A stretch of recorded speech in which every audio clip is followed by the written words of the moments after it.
Episodio 14. Periodo de adaptación. Te doy la bienvenida a Educa sin rodeos, un podcast dirigido a familias y a profesionales del sector donde hablaremos sobre educación de una manera clara y directa.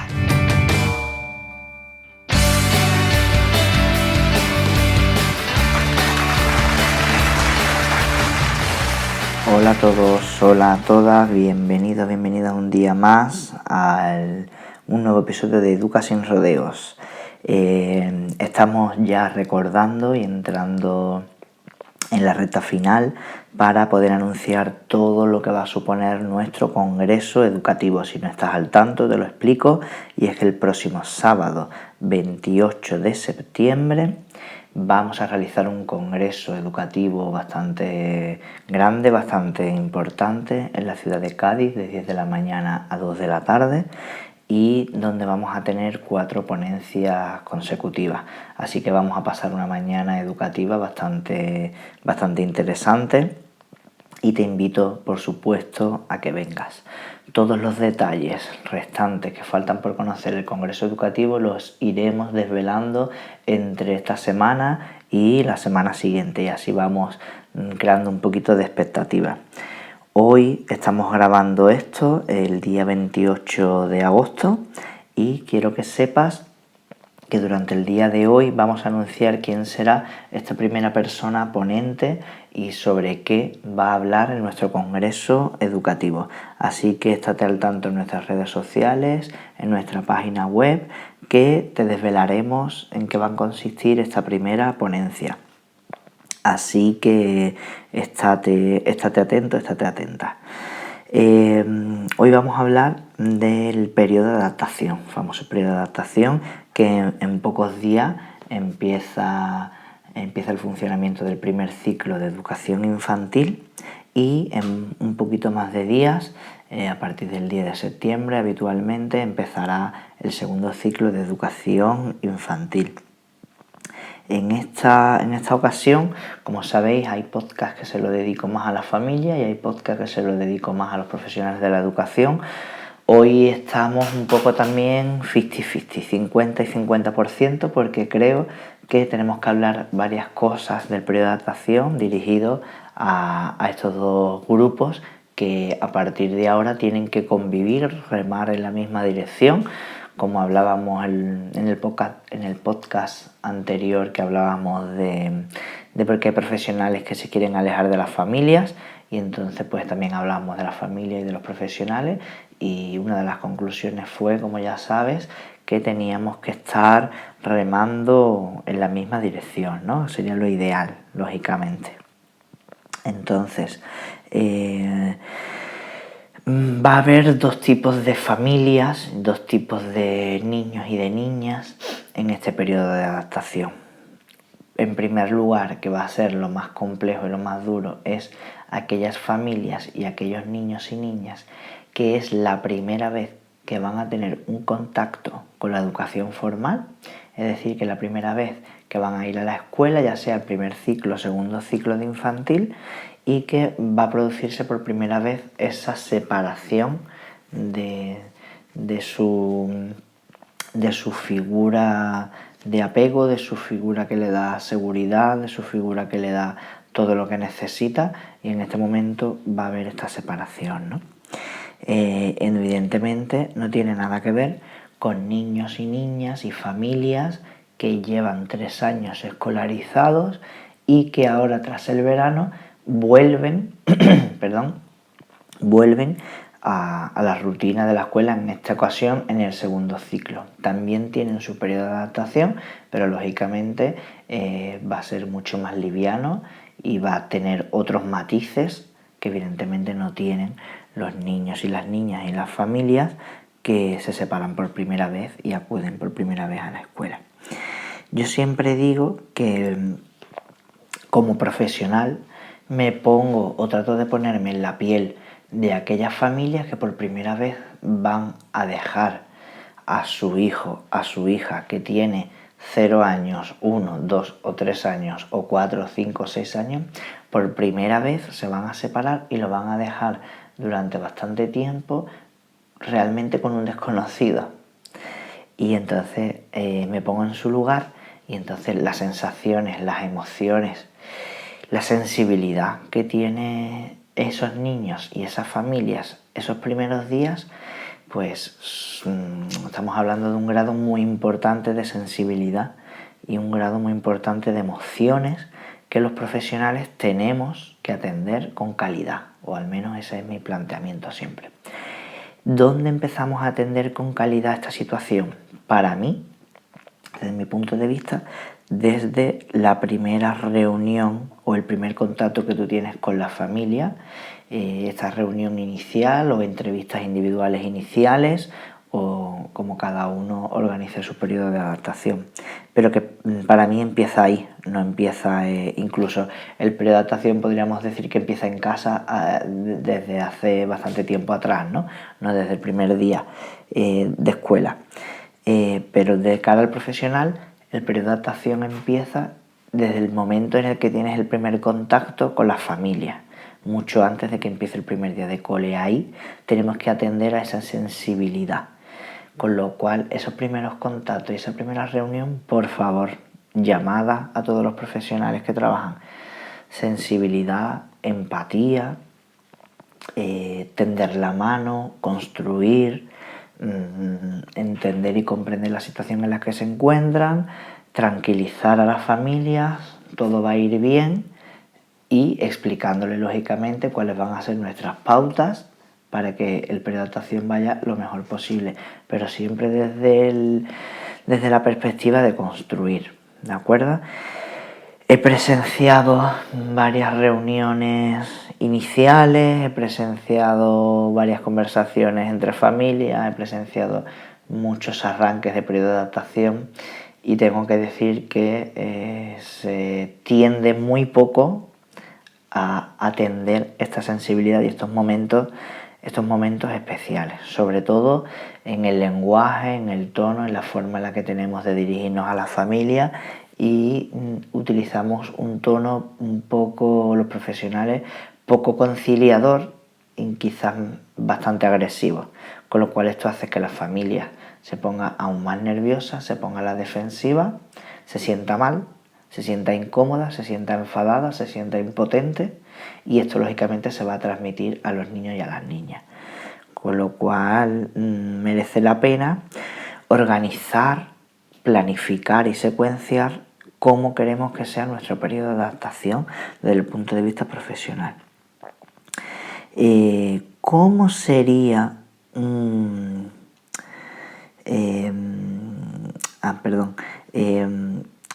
Aquí hay dos cosas que para mí es muy importante de cara a planificar este periodo de adaptación desde el punto de vista profesional, ¿no? Habría que replantearse qué importancia tiene la rutina en la educación infantil, tanto primer como en segundo ciclo, para qué sirve realmente una rutina. En segundo lugar, sabemos que los niños se sienten muy vulnerables en esta situación, puesto que sus agentes de socialización primario, que son su familia, no están ante una situación vulnerable, y cómo podemos ayudarle, ¿vale? Estas dos cuestiones habría que planteárselas, ¿no? ¿Cómo sería el periodo de adaptación ideal? ¿Vale? Si nos pusiéramos en el imaginario, ¿cómo sería el periodo de adaptación ideal? Vale. Evidentemente, lo ideal sería que las familiares pudieran permanecer en el aula todo el tiempo que quieran, durante todos los días que consideren necesario, y que progresivamente, o cuando cada familia decidiese, fuesen retirándose en tiempo y en días hasta que los niños hicieran una transición lo más progresiva posible y de manera muy relajada. Esto sería lo ideal, ¿vale? De hecho, me consta que algunas escuelas o espacios alternativos lo realizan así, porque realmente es lo ideal para los niños. Si queremos atender si queremos atender las necesidades y si queremos atender a las características que tienen los niños en la etapa infantil, es que realmente es como se debería de hacer. Problemas que plantea esta cuestión. Primero, muchas familias trabajan, con lo cual es tremendamente y completamente imposible realizar este periodo de esta manera. Para las familias que no tengan un trabajo laboral con horarios establecidos y que sí lo pueden hacer de esta manera, nos enfrentamos con la situación que vamos a tener niños en el aula que sus padres y sus madres y sus familias sí lo van a poder hacer y otros que no. Con lo cual nos encontramos ante una situación un poco compleja que habría que estudiar bien. Si bien, entre comillas, no pasa nada, porque bueno, cada familia hace lo que puede, pero por otro lado habría que planteárselo bien, ¿vale? Sería otra cuestión para hablar detenidamente en otra ocasión. Esa es la primera dificultad para hacer el periodo de adaptación ideal. Pero la segunda dificultad, que para mí es la mayor, ¿vale? Es que las familias tienen las habilidades suficientes para realizar este periodo de adaptación. Los profesionales tienen las habilidades suficientes para realizar este periodo de adaptación. Bueno, pues habría que planteárselo, porque como todo en esta vida, hay de todo en esta vida.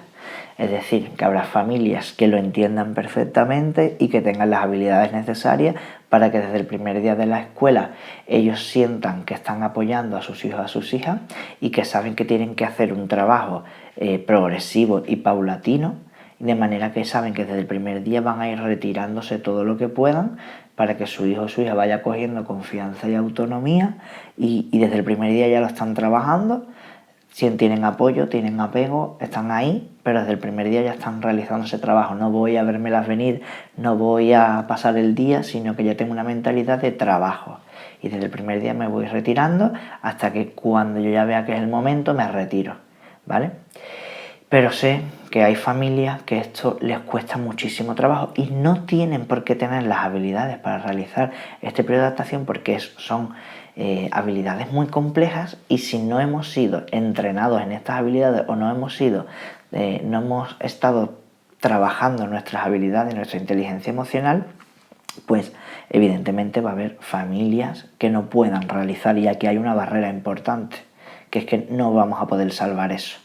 Y entonces es complicado, se van a dar situaciones complejas en el aula que evidentemente van a emborronar un poco el objetivo que se pretende. Y entonces se tiende a hacer un periodo de adaptación tradicional para evitar este tipo de situaciones. Vamos para la otra parte. Los profesionales están preparados para tener a 25 niños, a 20 niños, a 15 niños, a 12 o a 10 o a 8, en función de la ratio, en función de la edad. Y aparte tener a 1 o 2 adultos que acompañen en el aula a los niños, y tener en el aula a millones de personas. Ni los centros no están preparados. Pero sabemos gestionar como profesionales esta situación, porque hay gente que ahora mismo está escuchando esto y está diciendo: este tío está loco, ¿cómo voy a meter yo tantos padres y madres en mi aula? Porque es que esto va a ser un descontrol, ¿de acuerdo? Entonces, si estás pensando esto, lógicamente no eres partidario de esto. Pero te puedo decir que no pasa nada, que están ahí, están en el aula y ya está, y no ocurre nada negativo, ¿vale? Y entonces pues hay que saber gestionar estas situaciones también, pues que están ahí en el aula y tenemos que aprender todo en el camino, ¿vale? ¿Cómo he realizado yo el periodo de adaptación en mi escuela infantil en primer ciclo?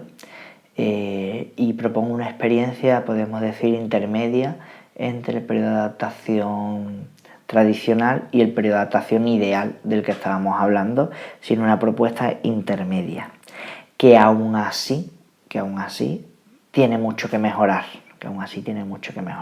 pero propongo esto simplemente para que capten la idea de lo que yo pretendo, porque una de las cosas que tenemos que tener claro es que como profesional tenemos que planificar, organizar y secuenciar un periodo de adaptación. Esto requiere que me siente en una mesa, una silla, con un papel y un boli, diciendo: a ver, ¿cómo voy a organizar el periodo de adaptación?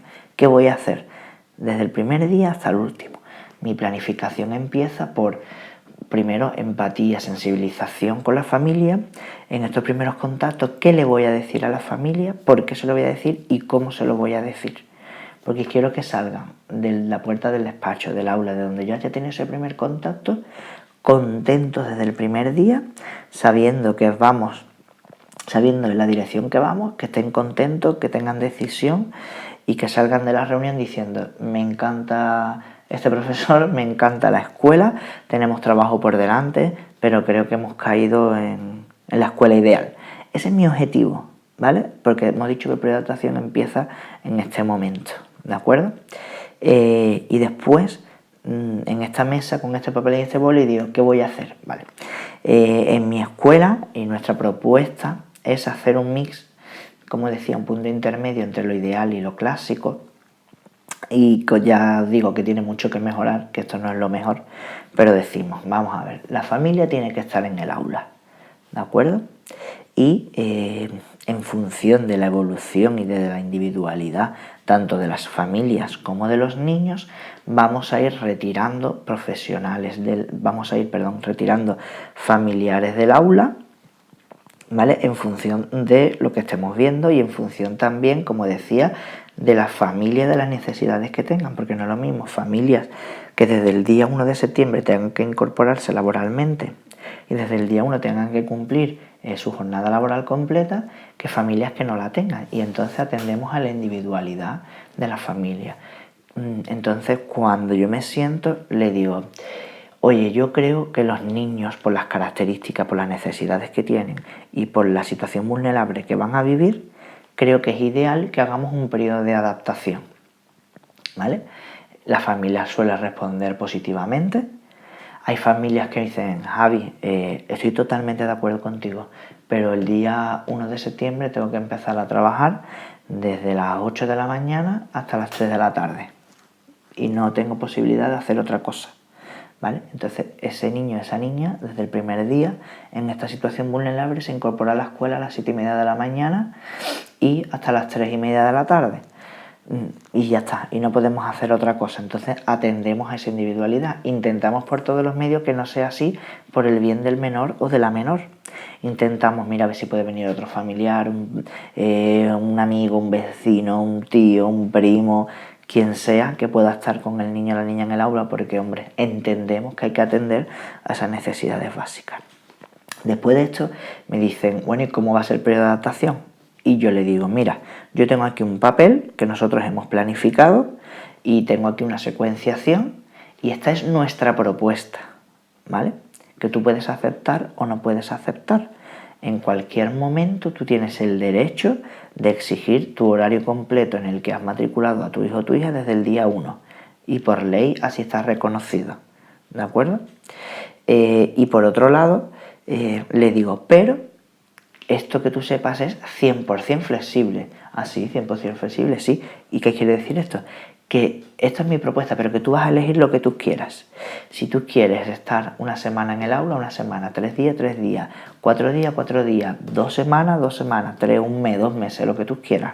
Y el horario de entrada y de salida, el que tú quieras. Y entonces pues nos organizamos ese mix, como yo decía. Hay familias que le doy esa cancha para que hagan el periodo de adaptación ideal del que hablábamos antes, y hay familias que le doy una propuesta que yo tengo. Que todo esto es revisable día a día. Si yo veo a niños, porque yo, como le digo a la familia, digo: mira, el periodo de adaptación es una incógnita, no sabemos cómo va a reaccionar tu hijo o tu hija y cómo vas a reaccionar tú.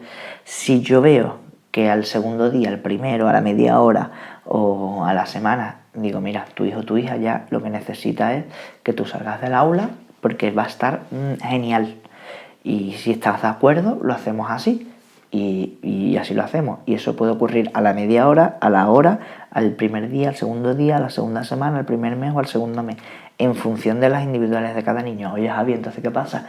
¿Que hay algunas familias que están presentes en el aula y otras no? Sí. ¿Por qué? Porque, bueno, es que atendemos a la individualidad y entonces lo hacemos así, ¿no? Bien. Otra cosa por la que a mí me gusta hacer el periodo de adaptación con las familias delante es porque el periodo de adaptación es un periodo de adaptación compartido entre familia, hijos, hijas y escuela. Es decir, el periodo de adaptación no solo tienen que hacerlo los niños y las niñas, sino tienen que hacerlo sus familias y tienen que hacerlo los profesionales que están en la escuela.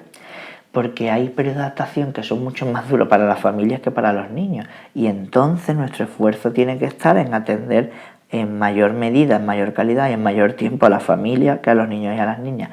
porque sabemos que si atendemos con calidad a la familia y conseguimos que la familia esté contenta, esté segura y esté completamente convencido de lo que estamos haciendo, su hijo o su hija irá fenomenal. Y esto es prioridad número 1, ¿no? Así que nosotros en nuestra escuela organizamos el periodo de adaptación de manera que siempre hay un profesional que está fuera en el patio, porque hay muchas familias que lo pasan tremendamente mal y necesita que alguien salga y les diga, oye, que tu hijo está fenomenal, estate tranquilo, y en ese momento algunas familias rompen a llorar y necesitan un hombro en el que llorar, un abrazo y una palmadita a la espalda y decirle que lo están haciendo genial y que entendemos lo duro que es esto y que no te preocupes, que dentro de 3 meses tu hijo o tu hija va a entrar por la escuela corriendo, no te vas a decir ni adiós, y entonces te vamos a decir, ¿te acuerdas del primer día? Y en ese momento se hace una cuesta arriba muy grande a la familia y no lo entienden porque no tienen esa perspectiva, pero dentro de 3 meses ocurre esto, ¿no? Y le decimos, oye, ¿te acuerdas, no? Pero bueno, entonces nosotros lo planificamos de manera que después hay un profesional que sale afuera, ¿vale? y esto es como muy importante, ¿no? Otra cosa por la que me gusta hacer el periodo de adaptación con familiares en el aula, como decía, es porque es muy importante que los familiares aprendan a despedirse de los niños y de las niñas. Cuando yo cuento todas estas situaciones de cómo vamos a hacer preadaptación, ya sea individual o sea en una reunión grupal, todo el mundo empieza a decir, ¡uy, qué bien! ¡Uy, qué escuela esta! ¡Qué bonita! ¡Qué no sé cuánto! Pues y en las conversaciones con las amigas, pues yo voy a entrar dentro del aula cuando empiece mi hija esto. Pues mí no me dejan, a mí no sé cuánto, ¿no? Y tenemos los típicos artículos en internet y las noticias y las personas en conversaciones hablando en la que hay que ver el horror, ¿no? De yo esperar detrás de la verja a que alguien venga a mi hijo, me lo arrebate de los brazos, niños llorando, las manos ahí, ¿no? La típica secuencia cámara lenta, que las manos se separan en primer plano y se va llorando a cámara lenta, sin sonido, como una película, ¿no? Y que no nos gusta esto y que nos gusta lo otro. Entonces todo el mundo en nuestra escuela, pues qué contento. Pero llega el día en lo que los familiares ya van cogiendo confianza y tienen que ir aprendiendo a despedirse de la escuela porque van progresivamente abandonando el aula en función, como digo, de la individualidad. Y entonces nos encontramos con el problema número 2 que decía del periodo de adaptación. Es que los familiares, a algunos, les cuesta muchísimo despedirse de sus hijos. Y entonces en ese momento que les encantaba la escuela se dan cuenta del marrón en el que los hemos metido, que ahora yo como me voy a ir del aula, ¿vale? Y entonces en ese momento preferirían meterse debajo de tierra o preferirían tener un periodo de adaptación clásico en las que ellos, los familiares, no quieren ser los protagonistas de este momento y no quieren ser los que dejen a sus hijos llorando en el aula y sean ellos los que se vayan. Prefieren, entre comillas, que seamos los malos nosotros y que se los quitemos de los brazos. No será esta paradoja en el periodo de adaptación. Así que cuando ocurre esta situación y ya yo digo, bueno, pues ya quien quiera puedes ir despidiéndose del aula de sus hijos y ya pues vamos saliendo progresivamente, cada uno en su ritmo, cuando quiera y sin problema, ¿no? Y entonces hay algunos familiares que empiezan a sudar, empiezan a llorar y no quieren irse, no saben cómo hacerlo, los quieren pero no pueden, y entonces en ese momento yo evidentemente les apoyo y les ayudo, pero en un primer momento me hago el loco, miro para otro lado, hago como que estoy recogiendo, que estoy hablando con otro niño, que estoy jugando y lo hago a propósito, porque hay que dejar a las personas que tengan su proceso, que tengan su momento y que comprendan lo difícil que es esto, pero que hay que hacerlo y que tienen que desarrollar sus propias habilidades para poder despedirse del aula. Así que yo doy una serie de recomendaciones en esta reunión o en esta entrevista individual o reunión grupal en la que le digo, cuando llegue el momento de despedirnos del aula, a mí lo que me gusta y mi propuesta es, cariño, me voy, te vas a quedar en el cole con Javi y cuando termine el cole yo vengo a recogerte, te quiero mucho, adiós, pásatelo bien, pum, y en ese momento salimos del aula, cerramos la puerta y nos vamos, ¿de acuerdo? Hay que evitar a toda costa decir, cuando el niño esté jugando y esté entretenido, sin que él te vea, me dice adiós bajito y me voy y desaparezco. Por favor, eso no lo hagamos, porque es que entonces los niños y las niñas tienen sentimiento de abandono. ¿Para qué hago yo un periodo de adaptación en este sentido con el familiar en el aula para trabajar la despedida y de repente tú desapareces. Es justo lo que no queríamos hacer. Eso no lo podemos hacer nunca jamás en la vida, porque cuando el niño se da cuenta a los 10 segundos, a los 20, a los 30, a los 5 minutos, al cuarto de hora, piensa que le hemos abandonado aquí con un desconocido y es que no saben cuándo vamos a volver, con lo cual le hemos abandonado. Y eso es justo lo que no queremos hacer, porque además queremos que el primer día y el primer contacto con la escuela sea lo más positivo posible, con lo cual eso evidentemente va en contra de los objetivos que nosotros perseguimos, y eso no lo podemos hacer. Otra de las cosas que digo yo que tampoco podemos decir, ahora vengo, que voy a comprar la comidita, voy a comprar el pan y luego vengo, ¿vale? Eso tampoco lo podemos hacer porque es mentira cochina, porque es que además no he visto nunca jamás a ningún niño que esté llorando, que su padre o su madre se quiera marchar del aula, que le diga eso y que el niño diga, vale, papá, mamá, que vas a comprar el pan y luego viene, vale, pues entonces me quedo mucho más tranquilo, vete tú tranquilo, que yo me quedo aquí contento. Jamás he visto eso, con lo cual no lo podemos decir, ¿de acuerdo? Tampoco. Y otra cosa que tampoco me gusta hacer y que recomiendo es que no digamos, y ahora cuando venga te voy a comprar una chuche, ¿vale? Voy a ir a comprarla y ahora vengo, ¿vale? Y eso tampoco lo podemos hacer, mucho menos pues con comida que no sea saludable, ¿no? Que ya lo hemos contado muchas veces, ¿vale? Con lo cual, ¿qué tenemos que hacer? Pues aprender a despedirnos de nuestros hijos y nuestras hijas, porque el periodo de adaptación se trata precisamente de aprender a despedirnos. La familia con los niños y las niñas y los niños y las niñas con su familia. Con lo cual no queremos evitar la frustración de la separación y la despedida, sino queremos confrontarla, trabajarla, acompañarla y superarla. ¿De acuerdo? Y entonces tenemos que hacer así. Javi, es que entonces vas a tener a los niños llorando y gritando al principio un montón, que si no, entonces yo los cojo, los separo en la verja esa con la secuencia primer plano cámara lenta y ya después los niños dejan de llorar y no sé cuánto. Completamente erróneo. Este planteamiento es justamente lo contrario. Al principio los niños, precisamente porque tienen que afrontar y confrontar esa separación y superarla, es verdad que están muy inquietos. Pero cuando la superan, la confrontan y ya no hay preocupación, ya no lloran en todo el año. Familias que aprendan a despedirse de sus niños correctamente con estos valores ya no lloran más nunca. ¿Por qué? Porque han aprendido, ¿vale? Familias que continuamente la despedida sea un drama, ahora sí, ahora no, ahora yo te digo, ahora yo te cuento y vuelvo y me voy y otra vez vengo y hacemos una despedida eterna y al final ya me tengo que ir porque llego tarde y no lo hago con tiempo y al final el niño se queda llorando y esto es un drama y esto es fatal, no sé cuánto.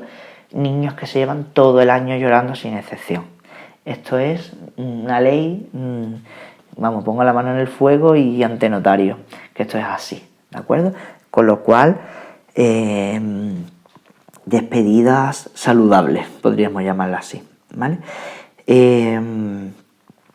¿Por qué digo yo y en qué me baso para decir que si los niños y las niñas aprendemos a despedirnos y la familia aprende a despedirnos, ya no hay más llanto? Y si lo hago de la manera contraria, en la que tarda una eternidad, estoy ahí, ahora que sí, ahora que no, que me voy ahí, que no te vayas, que me agarro de la pierna, que ahora suéltate, que ahora vengo, bueno, pues me quedo un ratito y luego me voy, y estoy en ese vaivén porque vaya a tener a mi hijo todo el tiempo llorando en el cole. Bien. Porque yo me baso en lo que se llama una teoría moderna, podríamos decir, que se llama la teoría de la subjetividad en el ámbito educativo, ¿vale? Porque hay como muchos ámbitos, ¿vale? Cuando a mí me preguntas, Javi, ¿pero tú de qué paradigma eres?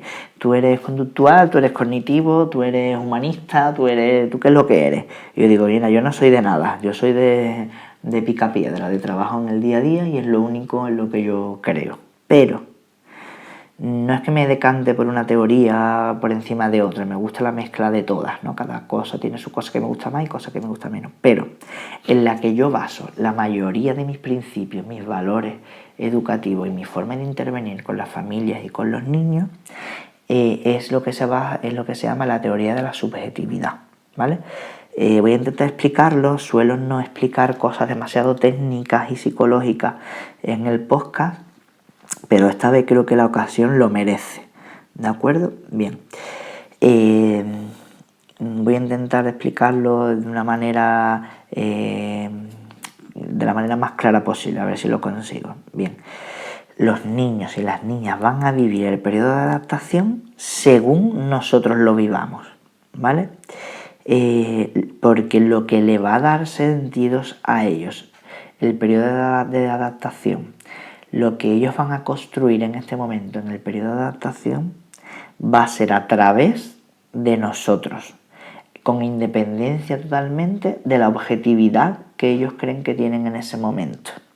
Es decir, que ellos le van a dar sentido a lo que está ocurriendo a mi alrededor según nuestros gestos, según nuestras miradas, según nuestro lenguaje, ¿vale? Esto lo recoge en un primer momento, las primeras piedras, los primeros cimientos sobre esta teoría, la hace Vygotsky, ¿de acuerdo?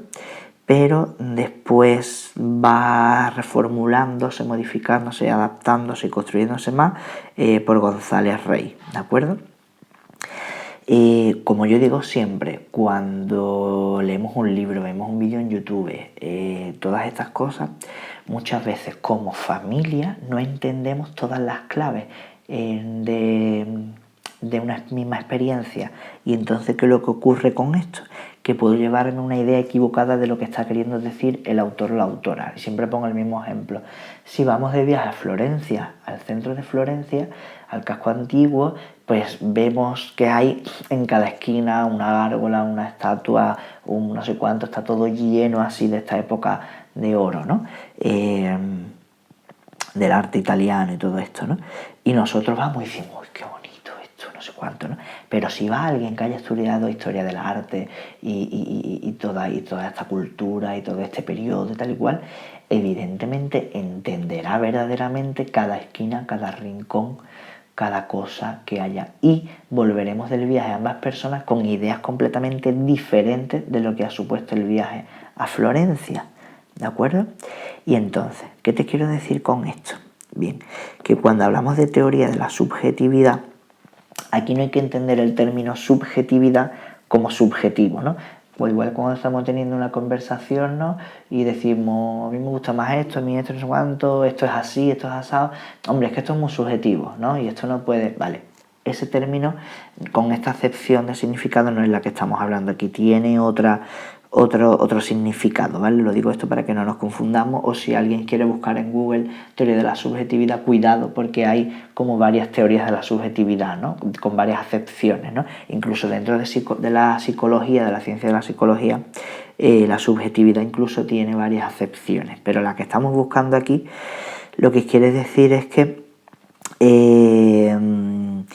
hablamos de la subjetividad en referencia a lo interno de la persona, lo que es característico de la persona, ¿no?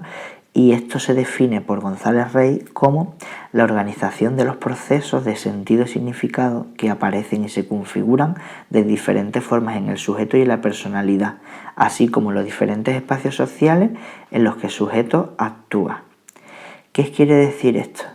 Que realmente no hay una dimensión objetiva cuando las personas, en este caso los niños y las niñas del periodo de adaptación o sus familias en el periodo de adaptación, no hay una dimensión objetiva al vivenciar lo que están viviendo. El sujeto, es decir, la familia, los niños y las niñas, solo pueden vivir su realidad a partir de la subjetividad, es decir, a partir del valor que le damos a las situaciones, las personas que los rodean, ¿vale? Es una teoría que sostiene que las cosas valen porque las personas le dan valor, con independencia a lo que está pasando en este momento, ¿no? Como estamos diciendo, ¿no? ¿Qué quiere decir con esto? Que la manera en la que nosotros hacemos esta despedida, en la manera en la que nosotros estamos en el aula si nos dejan, o en la manera en la que nosotros hacemos la recogida como familia, es lo que va a determinar el éxito o el fracaso del periodo de adaptación. Entre comillas, ahora veremos la parte que les toca a los profesionales, pero la familia lo que podemos hacer es esto. En el caso de que te dejen en la entrada, la salida, y si te dejan en el aula, pues bien, y si no, pues tu ámbito de actuación es la entrada y la salida. Con lo cual, si cuando voy a dejar al niño estoy llorando enmorecido, estoy viviéndolo fatal, no soy capaz de hacer una despedida saludable, pues lógicamente lo que le estoy transmitiendo al niño, y el niño, como está viendo la presentación, es a través de mis ojos, de mi boca, de mis gestos y de mis sensaciones, ¿de acuerdo? Y eso es como lo va a vivir. Y a la recogida, Si yo voy llorando a mi hijo, me tiro al suelo, me arrodillo, brazos en cruz, y para recogerlo lo cojo en brazos, lo pongo en alto, le doy un abrazo muy grande y todo este tipo de cosas, pero lo hacemos con la intención de rescatarlo, de que hay que ver lo malo que es el colegio, lógicamente no estoy haciendo una recogida saludable, sino que yo lo tengo que hacer de la mejor manera posible. Oye, qué bien te lo has pasado en el cole. No le pregunto, ¿te lo has pasado bien en el cole? Eso será para más adelante, ¿vale? Cuando hayamos superado el periodo de adaptación. Al principio los mensajes que les quiero lanzar es todo positivo. ¿Por qué? Porque él lo va a vivir según yo se lo cuente. Entonces cuando lo vaya a recoger le digo, ¡oh, qué bien te lo has pasado en el cole! ¡Qué bien, genial! Lo has hecho maravillosamente bien, cariño, estoy súper contento, lo bien que te lo has pasado, mañana vamos a venir a jugar otra vez porque este sitio es maravilloso. Eso es lo que va a configurar la mente del niño y de la niña, y lo que vamos a conseguir es que lo viva de la manera en la que nosotros se lo contemos. Un poco de esto, quien haya hecho el taller presencial, el curso online o haya comprado el libro de la retirada del pañal con el método CEA, tiene también un poco de base en esta teoría, ¿no? Según cómo nosotros lo presentemos, según lo que el niño lo va a vivir, ¿no? Y entonces esto es un poco el planteamiento que yo tengo muy presente en cada cosa que hago, ¿no? Tanto con familias como con los niños y las niñas, ¿no? Bien, pues eso es un poco lo más importante que te quería contar hoy, ¿vale? Segunda parte, profesionales. ¿Qué vamos a hacer los profesionales que estén con los niños desde las 9 de la mañana hasta las 2 de la tarde y cómo vamos a planificar ese periodo de adaptación? O los que estén en las escuelas infantiles, según el horario, según cómo lo vayan a realizar, ¿qué vamos a hacer con los niños? Bueno, pues tengo que hacer una secuencia de actividades adaptadas al nivel de cada niño y de cada niña, motivantes, ¿vale? Pero lo más importante de todos es la rutina, como decía al principio. ¿Por qué es importante la rutina y por qué se trabaja el aspecto de la rutina en infantil? Bien, en los cursos, los que hayáis venido a los talleres presenciales ya lo sabéis, pero lo vuelvo a repetir porque es una cosa que repito bastante. Y es que los niños, tanto en primer ciclo como en segundo ciclo, por sus características evolutivas y cognitivas, no tienen la capacidad de situarse espacialmente, de no situarse temporalmente, así como lo podemos hacer los adultos. Es decir, ellos no saben que entran a las 9 de la mañana y no saben que salen a las 2 de la tarde, o cada uno en el horario que haya elegido, ¿no? Eso ellos no lo saben, no saben ni lo que son 5 minutos, ni 10, ni 15, ni 1 hora, ni 2 horas. ¿Por qué? Porque no saben todavía situarse de manera temporal. ¿Cómo podemos ayudarlos entonces? Porque desgraciadamente ellos sienten cada día que los abandonamos por la mañana y después casualmente los recogemos, pero al día siguiente los volvemos a abandonar porque no saben cuándo los vamos a recoger. Por mucho que les digamos a las 2 vengo a por ti, no saben lo que significa eso, ¿vale? ¿Cómo podemos ayudarlos entonces sabiendo que los niños en primer y segundo ciclo tienen estas características? Realizando una secuencia de actividades en forma de rutina. ¿Qué es una rutina? Pues es una secuencia de actividades que se repite siempre en el mismo orden y de la misma manera, ¿vale? Con lo cual, si yo desde el día 1 hago una misma secuencia, hago una rutina, me lo invento, ¿vale? Juego libre con los coches, recogemos asambleas, jugamos con las cocinitas, recogemos frutas de media mañana, recogemos, hacemos pipí en el bate, vamos al patio, jugamos con las motos y los coches, recogemos, volvemos a la clase, ponemos un poco de música, bailamos, realizamos la actividad del día manual, no sé cuánto, y luego vamos al comedor, comemos y nos vamos. Y después contamos un cuento y nos vamos. Imaginaros que yo tenga esa secuencia, pero puede ser cualquier otra, ¿de acuerdo?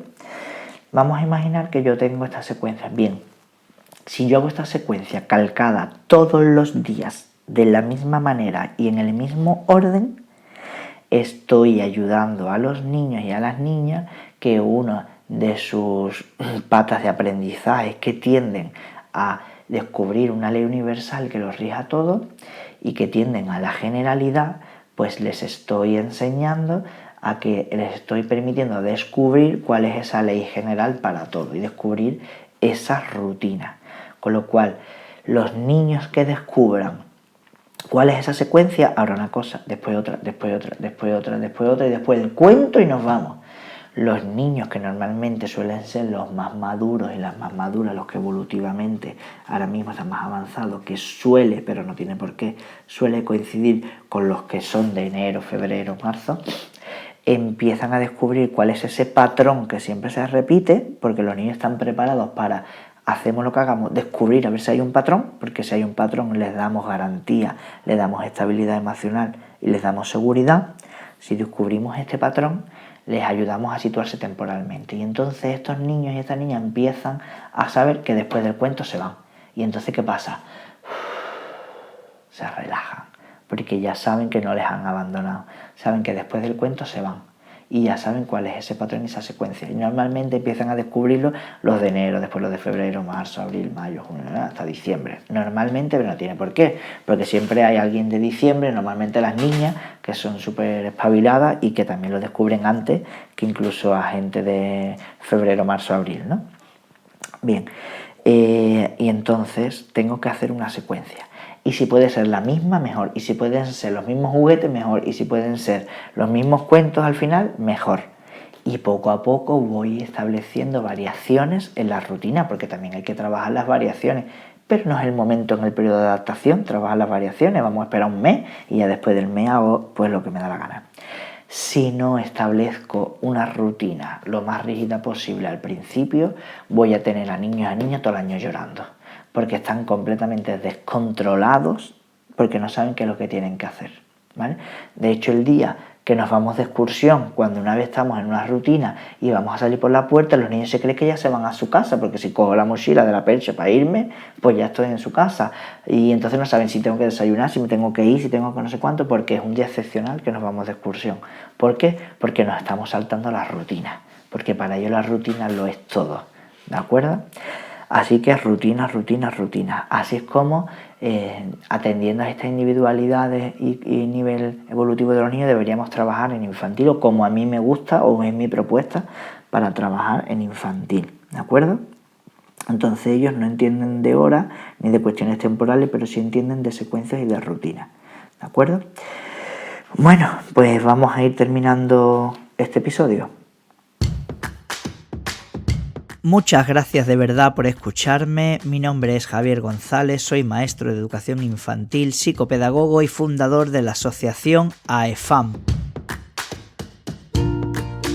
una entidad sin fin lucrativo cuyo objetivo principal es el de acompañar, asesorar y apoyar a las familias en la educación de sus hijos y de sus hijas. Si necesitas formación, asesoramiento o quieres colaborar con nuestra asociación, pásate por nuestra página web aefam.org o escríbenos un email a info@aefam.org.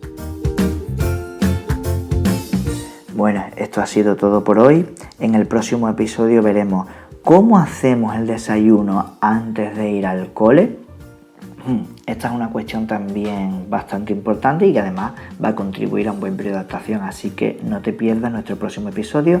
Y no me quiero despedir sin recordarte que estés atento a nuestra página web, nuestras redes sociales, que vamos a adelantar información sobre el congreso. Y recuerda, no estás solo, no estás sola, nosotros te acompañamos.